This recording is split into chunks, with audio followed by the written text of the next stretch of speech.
Dr. Joy DeGruy is a nationally and internationally renowned researcher, educator, author, and presenter. She is an assistant professor at Portland State University and the president of JDP Incorporated. She is an ambassador for healing and a voice for those who struggled in search of the past and continue to struggle through the present. She conducts workshops and trainings in the areas of mental health, social justice, and cultural specific social services and model development. Dr. Joy is the acclaimed author of The Post-Traumatic Slave Syndrome, America's Legacy of Enduring Injury and Healing, Post-Traumatic Slave Syndrome, the Study Guide, with the second book in the works, Post-Traumatic Slave Syndrome 2, Be the Healing. Dr. DeGruy holds a Bachelor of Science degree in Communication, 2 master's degrees in Social Work and Clinical Psychology, and a PhD in Social Work Research. With over 20 years of practical experience as a professional in the field of social work, she gives a practical insight into various cultural and ethnic groups that form the basis of contemporary American society. Can we welcome Dr. Joy DeGruy?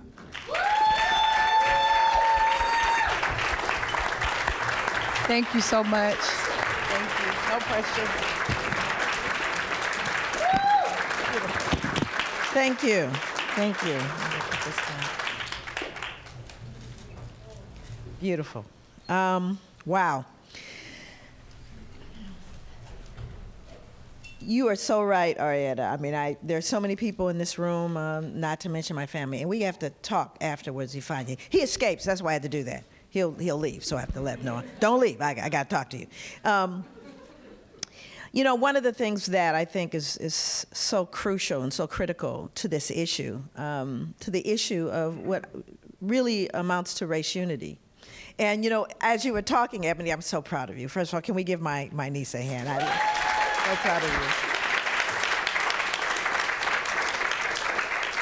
you. You know, the more I think about it, I think that all human beings, that we all had the potentiality. We always had the potential to accept and embrace each other.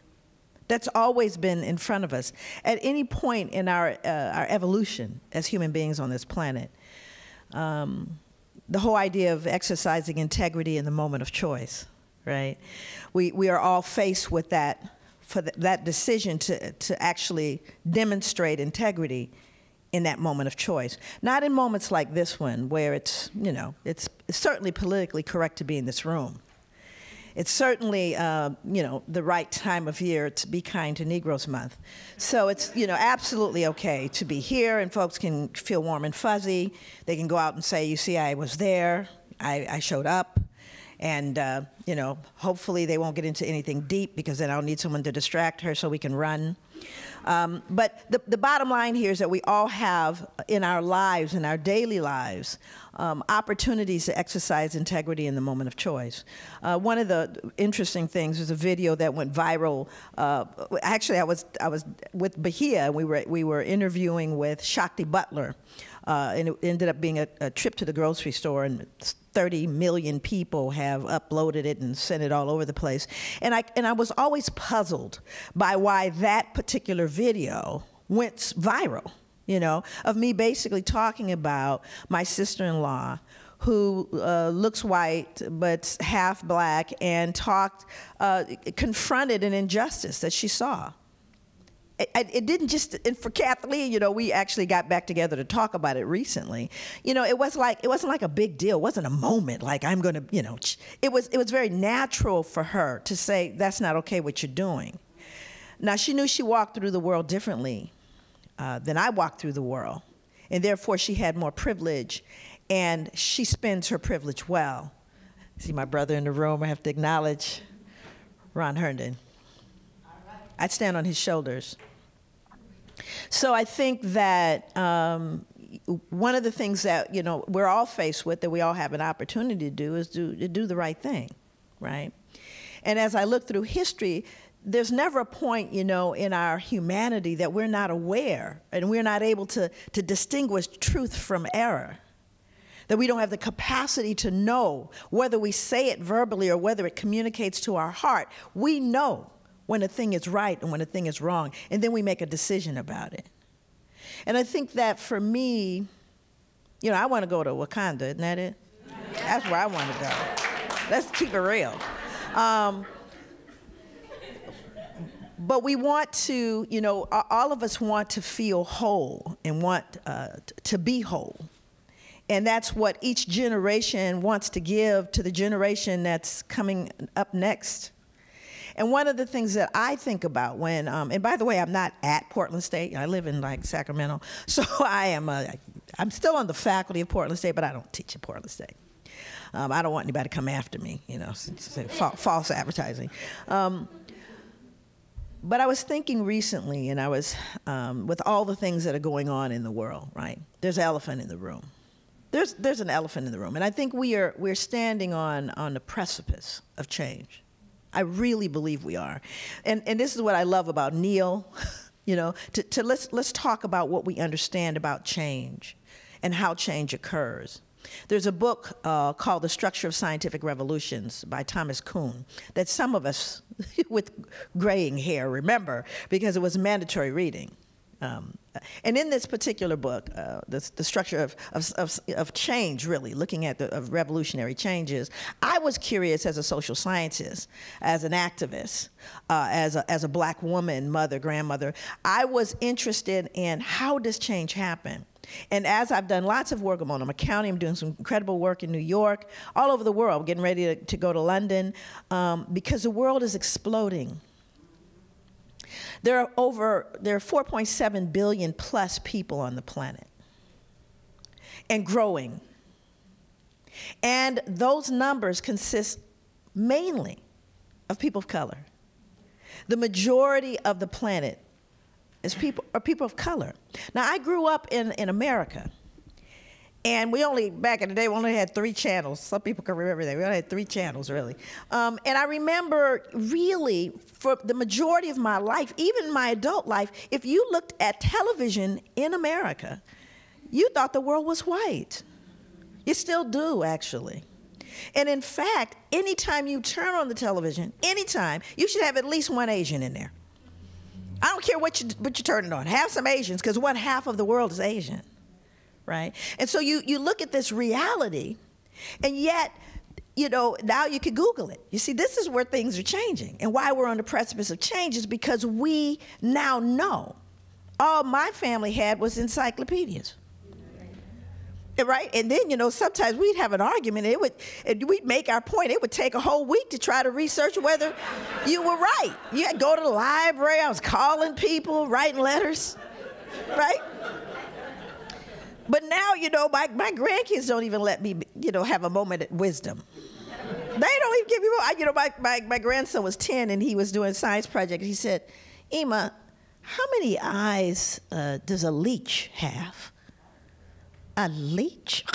And I'm going, I didn't even know a leech had eyes. You know? Right, so I am struggling with it. I'm trying to remember what my daddy said, because my people from Louisiana, leeches are a real thing, right? And before I could finish out, I Googled it. Never mind. I was hurt and destroyed. My wisdom was just cast aside. But what the wonderful thing is our kids and our grandkids are saying, yeah, let me check that fact. Right? And that's a good thing. And so now here's what's happening. And I want to put this in context so we can talk about integrity in a moment of choice. Because where we are right now is we are as a humanity. Because you see, I think white people knew a long time ago that they were outnumbered. Not only are they outnumbered, but they're shrinking in number. Hence Brexit. They're shrinking. Not because anybody's, like black people say, we ain't doing you nothing. Ain't nobody done them nothing. But they're shrinking in number. And this prompted statements like, we cannot rebuild our country with somebody else's babies. Somebody said that out loud. Because you see, the fear is we can no longer, the covers have been pulled off, and all of a sudden we can see the wizard behind the curtain. And now everybody can see the wizard behind the curtain.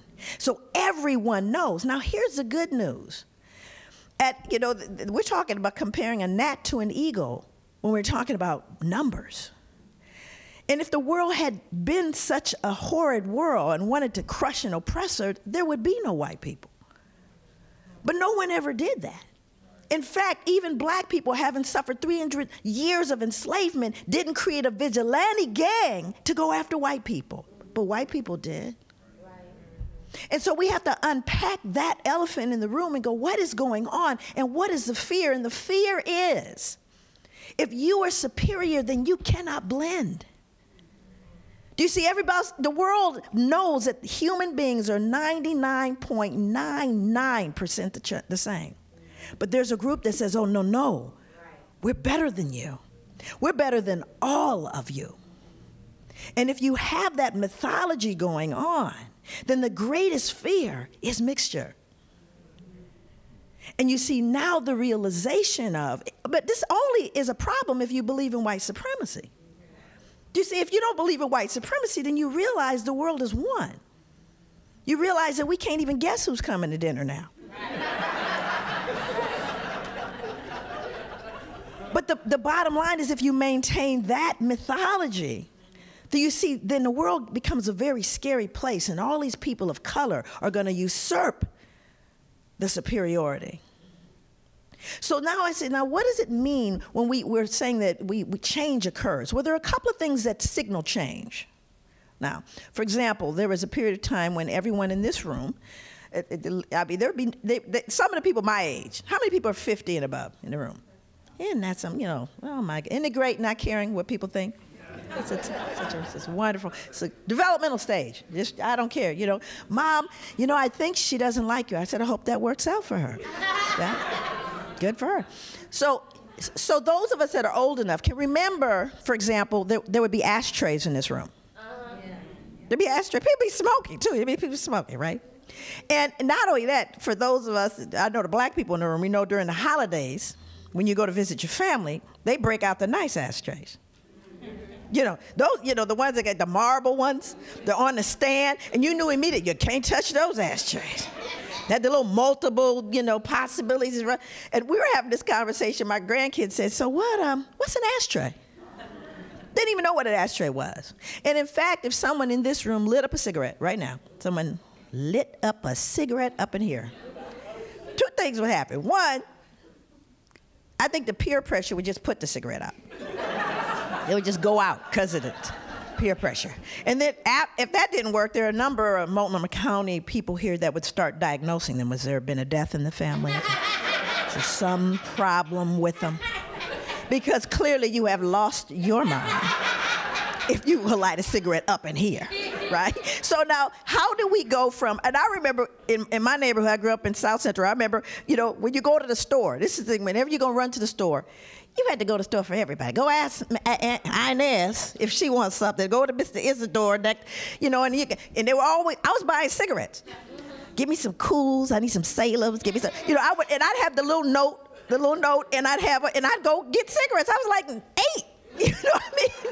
Running to the store to get cigarettes. So how did we go from that to don't you think even? I think if someone just took a plain cigarette out, they might get wrestled to the floor. Didn't even light it, they'd take them down. So how do we do that? Well, we know the tobacco industry just basically lied, right? They lied for years. Oh no, you can't prove. There's no empirical evidence. They kept us continually in this doubt, and there was a whole lot of money to fund that, right? Meanwhile, millions of people were dying of cancer and all sort of smoke-related illnesses, right? And it's so toxic a reality that if you go to the doctor, I don't even care what you're going for. You could be going there for a infected eyelash follicle, and they're gonna ask you if you smoke. I mean, it doesn't matter. They're going to ask you because it is that detrimental to the body's ability to heal itself. That's how horrific a thing it is. But millions of people suffered. And then what happened was there was a preponderance of evidence. So much evidence that it forced a paradigm shift, never to return. Never to return. And there were those who were attacked and whose jobs were obliterated because they stood up and they said, this is a dangerous thing. And they spoke truth to power. Until finally, power had to relinquish it in the face of truth, in the face of knowledge. And so when there is a preponderance of evidence, it forces a paradigm shift. Galileo, I think it's, I know there's still some people that believe the earth is flat. Thank you so much, Ebony, for ruining my life by sharing that with me. She actually hooked me up with the Flat Earth Society. Because I just didn't want to believe. I mean, we got pictures, you know what I'm saying? I just don't understand why people can believe. But I'm going to go out on a limb, and I'm going to assume that most of us know the earth isn't flat. Most of us might. And part of what that had to do with, again, a preponderance of evidence. Well, there's a preponderance of evidence that humanity is one. There's a preponderance of evidence that genius occurs across the spectrum. And that beauty and love and light and joy and justice and fairness are not peculiar to any of us. It is part of the human condition. I do not have to somehow earn the right to be treated with respect and dignity. I was born deserving that. And everyone in this room, no matter who you are, someone paid for you to be here. Every single person in this room, you are standing on somebody else's shoulders. Someone paid for you to be in this room. But again, what we have to do, and it's again, we have to tell the truth. And what I realized in my life, once I reached 60, which was, and actually it wasn't 60 that caused me to really understand I had gotten older. It was when my daughter turned 40. It's all her fault. See, when you have a 40-year-old child, there's no escaping it at that point. If she just stayed in the 30s, it'd have been fine. But no, she turned 40. So one of the things that I recognize, having lived so long in this skin, and understanding that I've traveled all over the world, and when you see love looks the same, and kindness and pride and happiness, and all those things look the same. Then you have to start looking at what people do when that knowledge first shows up. They behave badly, like the tobacco industry. They behave badly. Who was the man, Bourneau, who had a dream that the universe was expansive, and they burned him alive? Because it went against tradition. It went against everything they believed. Even spiritually, there cannot be anything other than the earth. You all know what Hubble just showed? How many galaxies, how many planets? Are you serious? You think we're the only ones, right? But in the face of that knowledge, people act badly, right? It's like when the folks said, no, everyone should be able to bear arms and except the, wait, hold it, not the Negroes now, wait now, right? It's that moment when we can move forward, we can recognize our humanity, and we choose not to. And then ugly things happen, like slavery, the Black Holocaust, and then the Jewish Holocaust. And how can we ignore the genocide of natives? That's what happens, you see, when we do not exercise this integrity. When there is a preponderance of evidence, it occurs in a cataclysm, in a struggle to hold on to the old. No one wants to relinquish that. Everyone wants change, but we go out kicking and screaming. And that's where we are. And you're on the precipice. You're on the precipice when someone walks into a church and murders parishioners. We're on the precipice when someone walks into a classroom and takes down the whole classroom. We know that we're on the precipice when they killed Tamir, 12-year-old Tamir. Just like, when we look at all of the things that we are seeing, because you see it is fear, because we're on the precipice. We're getting ready to have a paradigm shift, and when that paradigm shift happens, we will not return to where we are. But this is going to be an ugly fight. It's going to be an ugly fight. The question is, where are you going to stand on it, right? For the first time in my life, my entire life, there were always people who had privilege and those who did not. And white people for a long time, particularly people in Oregon, Oregon has a unique history. Unique history. And Oregon is one of those places where white people, first of all, it's considered the whitest city in the country. That was part of it. And a lot of people don't realize a lot of people came from the Midwest to escape integration. That's what this whole thing was about. It was supposed to be white. And that's a problem. But what happened in Oregon and what happened to white people in general is white people never had to really, they could just be nice white people. They could, I don't have to get engaged in issues of, dealing with police terrorism and, I don't have to do that. I don't have to weigh in, on affirmative action. I don't have to do any of that because I could just be a nice white person. White people got a personal pass to just be a nice white person. I can, and after all, why would anyone be upset at me? I shop at Whole Foods. I'm vegan. I don't deal with anything that's animal tested. Right. I do smoke crack on the weekends, but that's just another thing. I'm a good, nice white person, right? And for the first time in history in America, white people don't get a pass. No, white people you don't get an automatic pass. Everyone looks at white people now and goes, I wonder if they're one of them. Might they be one of them? And now white people who basically didn't care went, but I don't like the idea that you think that I might be one of them. Right. I'm not one of them. Right. It's not that I'm going to do anything, because I have no intention to go to your marches or movements or any of that, but I don't want you to think, well, I'm one of them. Right. So what do I do to make you know I'm not one of them? Right. Because I'm a nice white person. Because now, black people are clutching their own purses and, trying to get off the elevator. Right. We're like, I look at young white males and I'm concerned. Yeah. I'm going, where is he going? Does he seem lonely? What's going on with him? That's what I'm looking at in the room. You got the brothers with the tattoos on the neck and the cigarettes rolled up, but I'm looking at the young white boy in the coat in the back. That's who I'm looking at. And for good reason, statistically speaking. So now what's happening for me, and I can't tell whether it's because I'm older or whether or not white people, they know they can't get a pass, so they, I have people open the door 2 blocks away. No, I'll hold it. No, I'll wait. Right? And part of it is that I just don't want you to think I'm one of them. Because I don't want to be counted as one of them. Can't sit on the fence anymore. Can't sit on the fence. You got to square up on this one. And that's where we are in this country. It's a matter of where you want to be when it comes down. You want to know what side you were on in history. Because you see, this is history we're looking at. We are participating in history.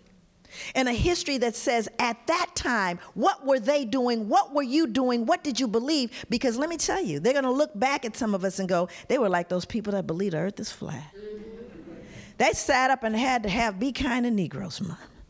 They had to somehow continually express the intrinsic worth of human beings. They had to sit around and have conferences about how to behave well with someone that looks different than you. Right. So let's go back to Hubble. Hubble took a shot in one direction and found so many planets, so many galaxies, so many possibilities of life that you couldn't count it. Now, I want you to now consider Earth, that speck that you can barely find in a universe. And then once you find the speck, which is the Earth, now find you on it. Now that you found you on it, then you find out that the you believes you're better because you have a different tone of skin. Stay with me.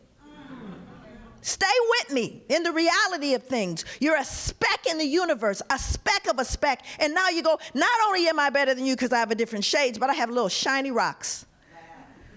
I have some little shiny rocks that make me better than you. Do you understand how barbaric we will look in the future? How barbaric we will be.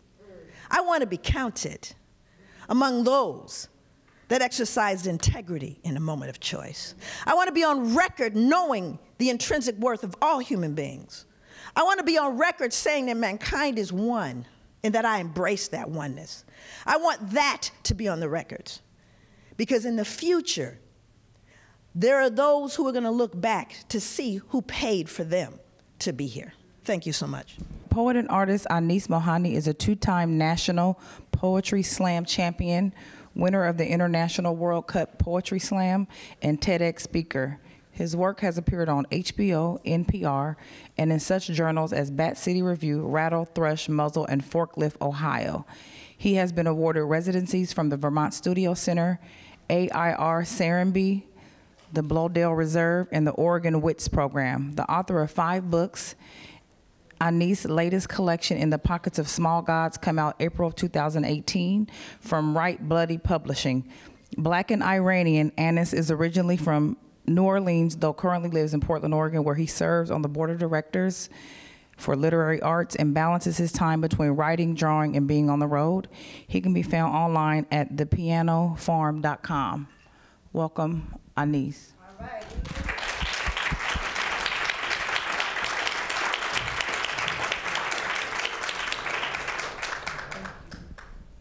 Thank you. How is everyone?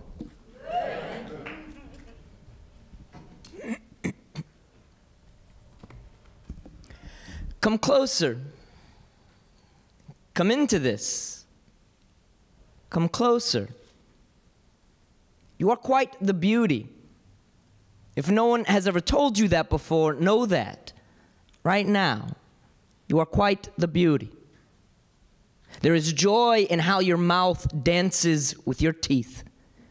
Your smile is simply a sign of how sacred your life actually is, so step into it.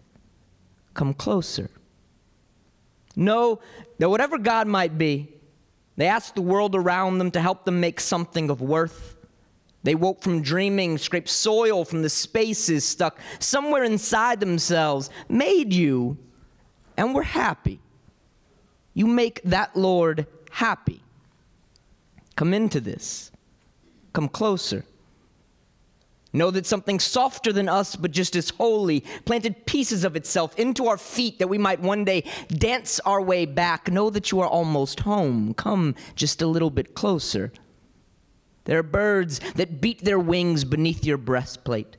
Gentle sparrows that ache to sing. Come aching hearts, come soldiers of joy, doormen of truth. Know that my heart was too big for my body, so I let it go. And most days this world thins me to where I'm just another cloud, forgetting another flock of swans, having shaved off so many of my corners that I felt at home only in the shape of a ball, bending myself so far backwards that the song of my mother believed I was returning home. But believe me when I tell you that somehow my soul still manages to squeeze itself into very narrow spaces. Place your hand beneath your head when you sleep tonight. Perhaps you will find it there. Making beauty as we sleep, making beauty as we dream, making beauty as we turn over and over. When we turn over in the ground, may the ghosts that I've asked my answers of do that turning, kneading us into crumbs of light and into this love thing called life. Come into it, come, you wooden museums, gentle tigers, little giants. I see teacups upside down, glowing across your grins. Your hearts are like my hands. Some days, all they do is tremble. I am like you. I am just like you. I too at times am sometimes filled with so much fear, but like a hallway must find the strength to walk through it. Walk through this with me. Through this church of blood, bone, and muscle that is ours, there is a doorknob that glows like chance before you. Grab it, turn and pull, step through, back straight, chin up, eyes open, hearts loud. Walk through this with me. Walk through this with me. Thank you. Ron Herndon served as president and board chair of the National Albina Head Start Association from 1991 to 2013. As chair, he provided leadership and support to Head Start programs across the nation, including advocating for over 900,000 low-income children and families. Through his vision, Albina Head Start has partnered with Texas Tech University to develop the National Head Start Training Academy for Head Start staff. Ron pursued Phil Knight, founder and chairman of Nike, to fund StartLine, a national computer training program for Head Start children and parents. Through his partnership, Nike also sponsored Nike Go, a physical activity program for preschool children, and Nike Starting Block, a management program for Head Start leaders. Ron has been the director of Albina Head Start in Portland, Oregon since 1975. He is a former teacher, counselor, college instructor, and Vista volunteer. Also, he co-founded the following community-based organizations: the Black Educational Center in 1971, Independent Primary School, Black United Front, 1979, Community Advocacy Organization, Oregon Human Rights Coalition, 1980, Statewide Welfare Rights Organization, 1982, Anti-Apartheid Coalition, Rainbow Coalition, Statewide Political Organization, Black United Fund, and a couple more. The Northeast Community Development Corporation in 1984, which was a low-income housing corporation. They received $4 million in HUD grant to develop 200 low-income families to help them with home ownership. He also helped start the Youth Gang Task Force in 1988, which is a coalition of municipal and community organizations coordinating gang diversion and prevention activities. Also, the Workforce Center in 1989, which identifies and coordinates services for people underemployed or unemployed. And also the Northeast Economic Development Alliance in 1989, which is a coalition of community organizations that coordinate community planning for economic development and social policies. Also, on behalf of the employees of color in Multnomah County, we wanted to present you with the Champion of Change Award. And thank you so much for your service. Welcome, Mr. Ron Herndon. Thank you so much. This is Ms. Flint? Yes. Pleasure.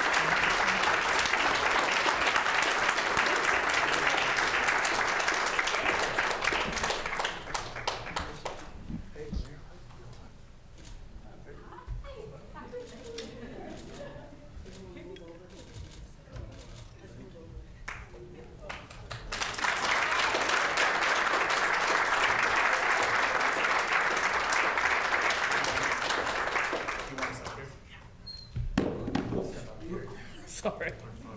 Oh no, is that you can, yeah. Okay. That's good. Thank you. That's good. Thank you so much. Thank you.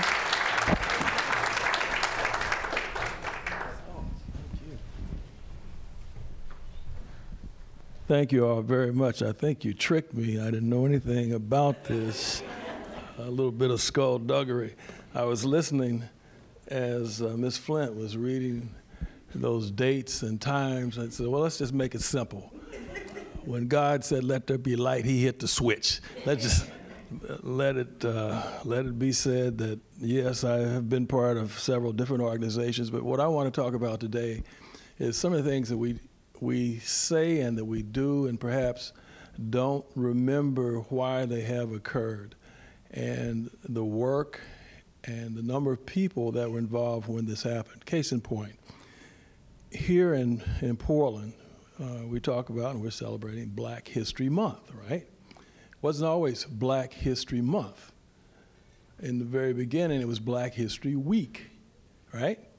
What happened, and this is important, these are some folks who are still alive, at least my memory has it, that at Portland State, there's an organization, black organization called Black Cultural Affairs Board.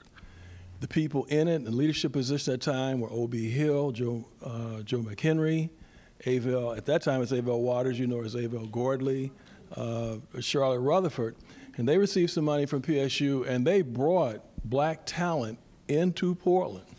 One of the most notable was Stokely Carmichael, who spoke at Portland State. And for many of us, that was one of the first chapters in our FBI file because we carried them from place to place. Sonia Sanchez, Dick Gregory. So they brought this talent and they said that this should not be something celebrated for just 1 week. It should be at least for a month. They had local artists who were involved, local writers, dancers. This was how Black History Month came to Portland. In other places, it may have happened differently, but my point is there were a group of black people who envisioned this and who made it real. It wasn't an accident. They had to fight to do this. At the same period of time, and you'll watch how this happens, there was a lot of discussion about Martin Luther King's birthday. And what I'm talking about now is late 60s, early 70s. Martin Luther King's birthday should become a national holiday. Met with a great deal of resistance all over the country, great deal of resistance. No, there were those, and one of these individuals ended up occupying the White House who began to talk about, well, he was a communist and he was this, he was that. Should not be a birthday that's celebrated in America. Here in Portland, again, back to Portland State, I think it was 1969 that I remember. Students from Portland State, black students from Portland State, along with black faculty, and the gentleman that I remember most of all is Phil McLaurin, a name that you probably never heard of. Phil McLaurin grew up here in Portland. Phil McLaurin became one of the first black professors at Portland State. He also joined Neil Goldschmidt's team when Neil Goldschmidt became mayor. But Phil was teaching at Portland State, and I remember because I was there, they had a march from Dawson Park that went all the way up to the park where SEI is now. And that was to push for Martin Luther King's birthday to become a holiday. Here and across the country, people who fought for that ended up saying that stay home on January the 15th. Told black folks to stay home on January the 15th, don't go to work, don't go to school, to push for Dr. King's birthday becoming a national holiday. Here at Stevie Wonder, I don't think you can forget that.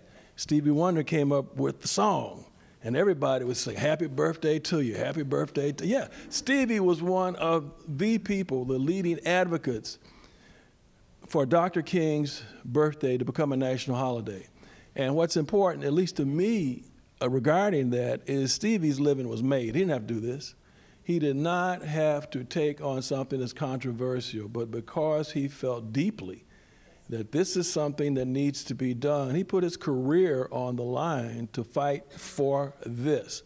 Here in Oregon, and I think, yeah, I do remember when President Reagan signed it, it was almost as if he was saying, oh, I've so reluctantly signed this.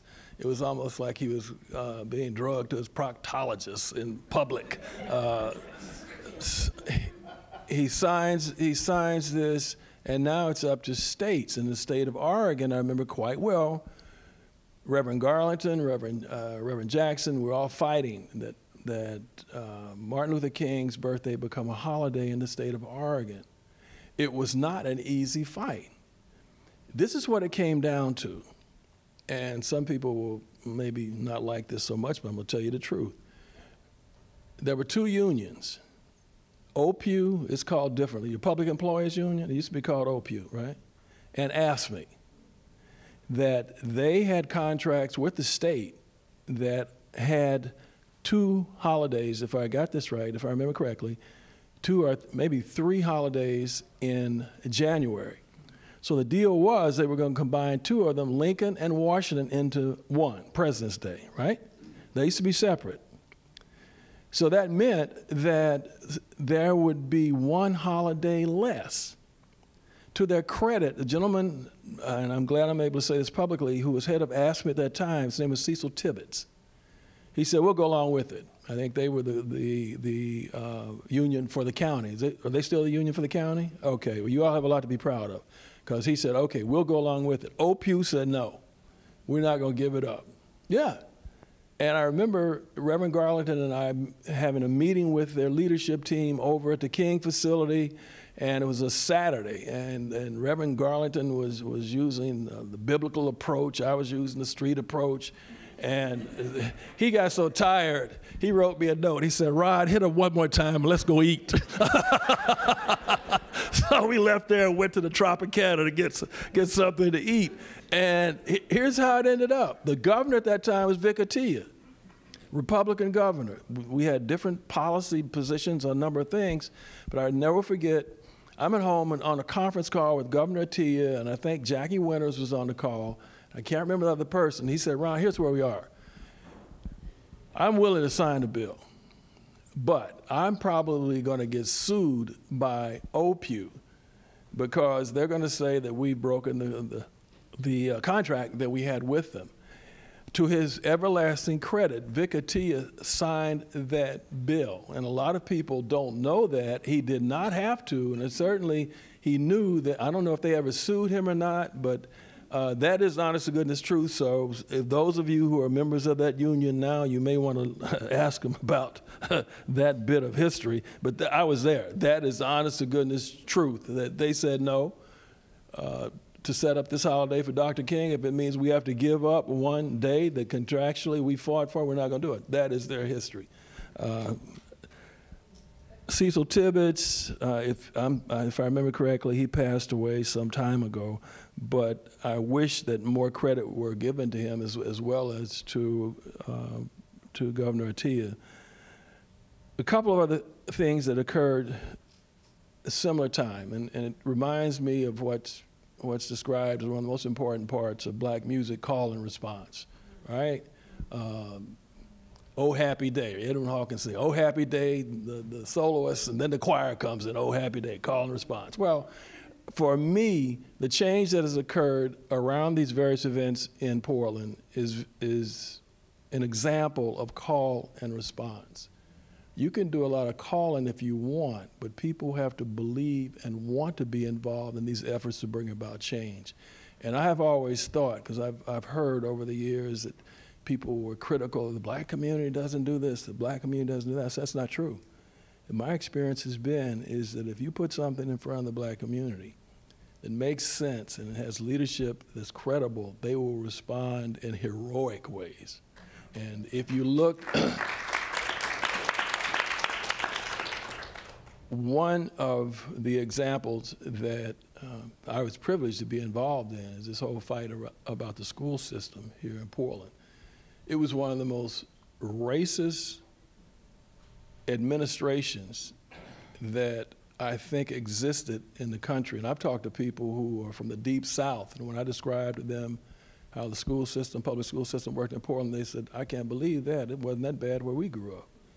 And for those of you who don't know or don't remember, in the name of integration, children in schools in the black community, K-8, they got rid of the upper grades, right? And they bus those children all over Portland. It was not uncommon for one school to have their children who were in 6th, 7th, and 8th grade sent to 32 different schools. And you think about friendships that these children had set up all their lives have just been torn asunder. And frequently they ended up in places where the adults were very hostile reception. How could parents ever be involved in after-school activities? The promise was, and additionally, these children's parents had to sign a paper that said, once you get out of middle school, 8th grade, you will not return to go to high school in the black community. And I've likened it to the pass system in apartheid. You will not go back to your community. You will not go back to Grant. You will not go back to Jeff. You will not go back to Roosevelt. You will not. You will stay where you are. All right. You have spaces in these schools since you removed those upper grades. So they came up with a very accelerated preschool program, very accelerated. New equipment, new teachers. Those spots were reserved for white children, primarily white children from across the river. Black kids who lived across the street from those accelerated preschools could not get in.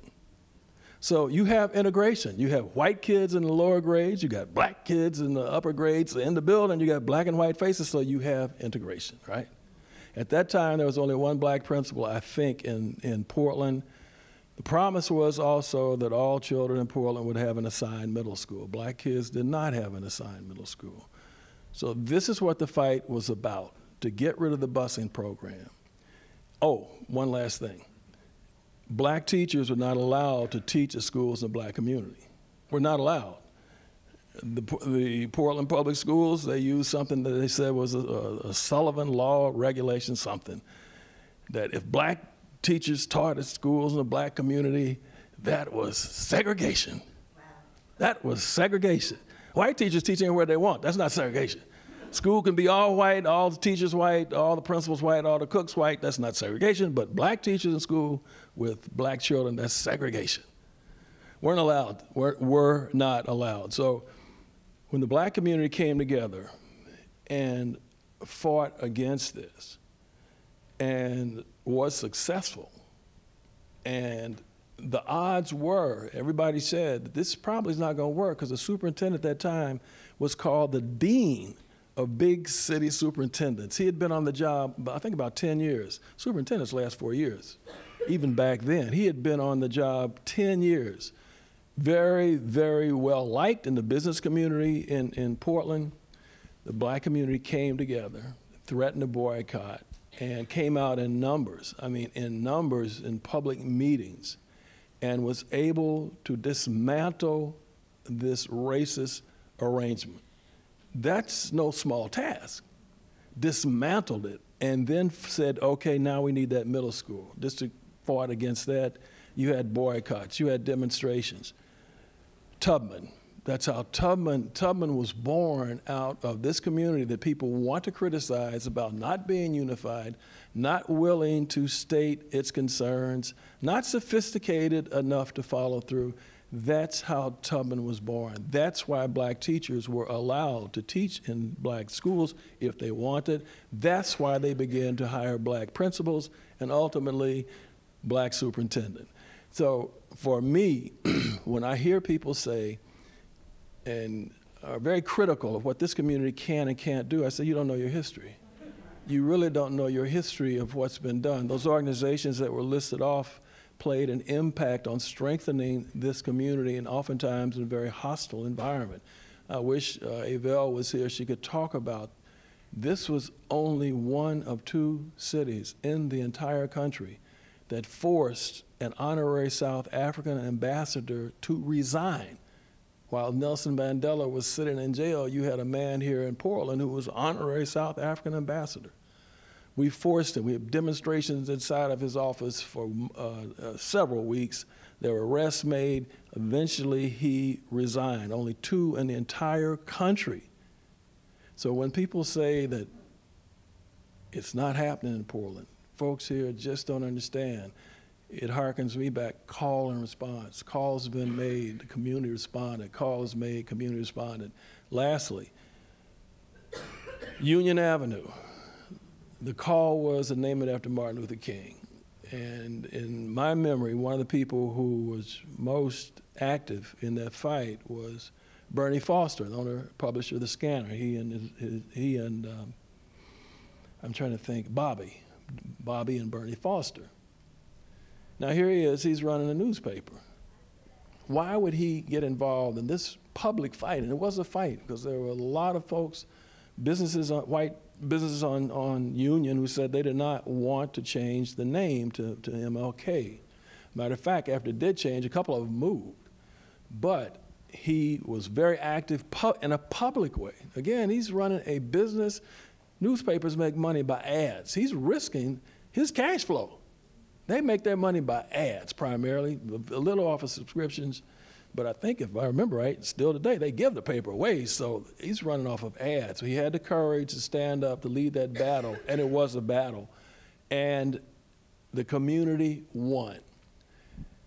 Again, no small feat. So at least during my quick survey of what has happened in the black community in Portland, that's just a very, very, very, very small instant in time that people have responded. And I say to the folks who are here, especially the young folks, change is possible. It is very, very possible. And certainly when you put the call out and it's one that makes sense, my history is the community will respond. They will answer. It is not easy. It may take months. It may take years. But it is very, very possible. Lastly, thinking about Carter G. Woodson, I cannot imagine the courage it took for him to talk about having Black History Week in the early 1900s. And I mean, lynchings are still the order of the day. Segregation is still the law of the land. But here you have this one man that stands up and says, no. You can do what you want to socially, but in terms of history, in terms of culture, you're absolutely wrong. We have no reason to bow our heads. We will not. We have a history and we have a culture that will match and surpass many in this country. And if it's going to be my voice that stands up and says it should be celebrated, it will be done. You have said the same thing, and thank you very much. Thank you. And thanks for the award.